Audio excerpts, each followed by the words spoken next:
Yo, what's going on, guys? Your boy Vita here, back on the Madden 16, and today I'm bringing you guys the final play out of the Pistol Full Panther. I know you guys are probably like, whoa, what? What? There's only like 4 or 5 plays, and you know what? This play really, or this formation really is just around the triple option and running the ball.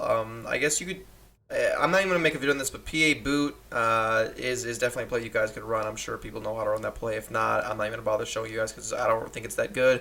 Slants, it's simple slants. If you don't know how to run that, go look at another YouTube video because I'm not wasting my time on that. That's just so simple. I'm sorry. Curl deep out, literally completely useless. That play's horrible. Sometimes you can run it in goal line and you'll get maybe that wheel route will be open, or the what is that called? The angle route from the tight end will be open, but those are all completely useless. This is really just about the triple option.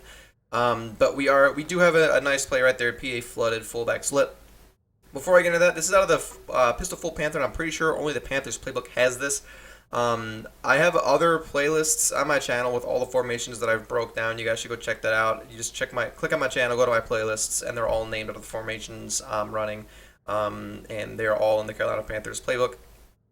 So let's jump into PA flooded fullback slip. Same setups as everything else. You know, you just put your fast running back here. And this is actually kind of backwards because we're going to be throwing it to our power back, but that's okay. That's why we also want him to be decently quick. That's why it's like a dual halfback thing, but you want your chucking fullback here, your strong fullback, or your strong halfback here. And then this is going to be your fast halfback. But unfortunately, your fast halfback is going to be blocking this time. But that's fine. It's just to throw your opponent off. You could definitely switch them if you want. But I'm not going to because I like to leave everything the same to throw my opponents off. So they never know which I am running. So we're going to run PA flooded fullback slip. We're just going to go against anything because it beats man and zone. And this play is very good as a canceled play action, and you have a running back blocking, so you're going to be able to pick up a lot of blitzes with this. But what we want to do is block our running back and slant our X receiver. To do that, we want to hit Y or triangle, A or X, and then RT or R2. And that's going to cancel the play action and block our running back. Now we want to put our X in a slant, our X receiver over there. To do that, we want to hit Y or triangle, X or square, and then right on the right stick to put him in a slant. And you're going to see that that everyone is running to the right, but that's perfectly fine because we have reads in the middle of the field and on the right side of the field. So what I'm usually doing is what I'm usually doing here is I'm snapping the ball. I'm looking at Y. I'm looking at X. I'm looking at RB. Sometimes I snap the ball and I immediately know X is going to be open, and I'm just throwing it to X as soon as I snap it. But we'll get into that in a little bit. So I'm going to snap the ball right here, and I'm actually going to wait. I'm going to wait, and I'm going to be able to hit my RB on the sidelines, just like that.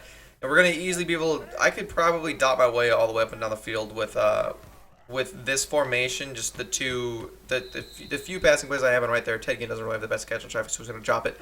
But I could easily make my way down the field with my triple option scheme, just mixing in these plays every once in a while. And I mean, I've done it in the past. Right here, I'm just going to give it to my running back out of the backfield, my Y.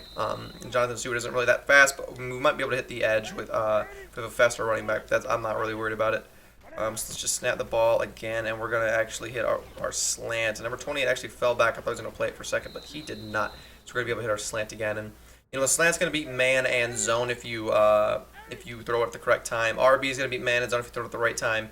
And Y is really only going to be open in zone coverage. Sometimes in man, if like the free safety's manned up him, because you're going to see the free safety at the very top left. The highest players, you know, you got the two furthest players off the line of scrimmage. You got the left is the free safety and the right is the strong safety. If the free safety is made up with the Y running back, sometimes that's going to happen. Then he'll be open in man coverage. That's really it. But we're going to snap the ball. We're going to immediately see that. Sorry, what was I trying? We're going to immediately see that they're going to blitz forward. And I threw that on purpose because I want to show you guys. And I know that wasn't a good read, but you're going to see that they're going to blitz forward, right? But just because normally this guy right here would be the one in the hook zone to cover the slant, right? But just because he's blitzing forward, that doesn't mean that this slant is going to be open. You're going to see that this guy's going to drop back and play it anyways, okay? So just because the guy who would normally be in that hook zone is not there, that does not mean that he's going to be open. So we're going to look over here, and we're going to see that our running back out of this backfield is open, and we're going to see that our tight end out of the backfield is also open. So you just really have to make the right reads. It's not just some stuff gets open in certain coverages. You just have to make sure you're throwing the ball to the correct read. Right here, we're going to be able to hit RB, a nice like Z spot sort of thing going on the right. And this play is very, very good. This is probably the best passing play out of Pistol, and it's pretty much the only one actually worth showing because none of the other ones are anywhere as good at all. And I got to get a quick release throw. And this is goal line. I definitely wouldn't run this on the goal line. So I'm trying to see if I can get like a quick release to X. I want to show you guys what it looks like. Right here would not be it, unfortunately, but we are just going to hit RB as he breaks the sideline. Man, I love this play. This is pretty much the only throwing play I really run out of this formation, besides the makeshift screen, of course. But really, this is really just for triple option, mix in the throws, because this is a really run-heavy scheme, a run-heavy formation. Obviously, I mean, you have 4 people in the backfield, kind of the quarterback. But that doesn't mean, like, this play right here is actually a really good throwing play. You just have to make the right reads, unlike what I've been doing the last few plays. All right, I'm gonna finish strong. I'm gonna show you guys that this is actually a good play and an attempt to make a good read here. We're gonna wait. We're actually just gonna hit our RB over the top.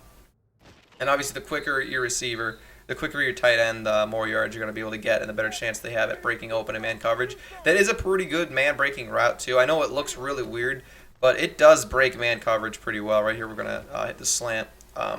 And what I really like about this play is because that tight end, that corner route, is that really a corner route? I guess it is. But the corner route that this tight end runs, this tight end, Greg Olsen right here, a lot of people will take the hook zone out of the middle of the field to play it. And when they take the hook zone out of the middle of the field, that's going to leave your slant wide open, which is how we're going to be able to hit him right there. Because the hook zone is going to fall over there, which is great, you know. And if people want to take the flats, if people want to take the guy out of the flat, then that's going to leave the flat open. You know, if they want to use the guy in the flat to play over the top, then you have the then you have underneath, sorry. Which really makes this play deadly, because you could just you're just making them pick their poison. See right there, I had my that was a really rare case where I had my Y, like every single read was open. I was trying to explain it to you before I threw it, but literally every single one of the reads was open. I'm not too sure what was going on with this. Is that like, I really don't know. It looks like there's only 2 people on the line. I don't know what formation that is. We're going to see our Y is open right there. Definitely, anytime the flats are open, always take your flat route. You're going to see the flat's open, so that's when we normally want to hit the flat. Right there, the slant's open, and then right there, your RB's open. I was trying to explain it before I threw it, but I just couldn't spit it out. And that's really all there is to this play. It's super simple. It's a cancel play action, and you have a blocking running back. And also, what's cool about it is this is because you have a blocking running back and it's play action. And since this formation really does require you to have a pretty good running quarterback, there's a pretty good chance you're going to be able to, like, if you slide protect to the right, you could probably scramble out of the pocket as well with your quarterback. And you're going to have 3, of course, no one wants to pick up the block there, but you're going to have 3 people over in the vicinity over there to be able to block for your quarterback. And I don't usually like to show people, like, design plays to scramble with your quarterback right there. The slant was open. I'm just trying to force it with Cam Newton. But I don't really like to say oh yeah, like one of your main reads is running with your quarterback, because that doesn't really make sense to me. But this is definitely a play where if they're not QB contained and that's sending in a lot of people, you're gonna easily be able to take off your quarterback, because it's a cancel play action. You have a blocking running back, and you're gonna have 3 lead blockers. See right here is gonna be perfect. We're gonna be able to turn down the field. We're going to be able to pick up that block, and I'm not going to have no stick to turn upfield. That's going to be it for this video, guys. If you guys like it, give it a like, comment, and subscribe. I'm going to start a new formation, hopefully today as well. 3 videos the past few days, I think that's fair. Follow me on Twitter. It's going to be down in the description below, and as always,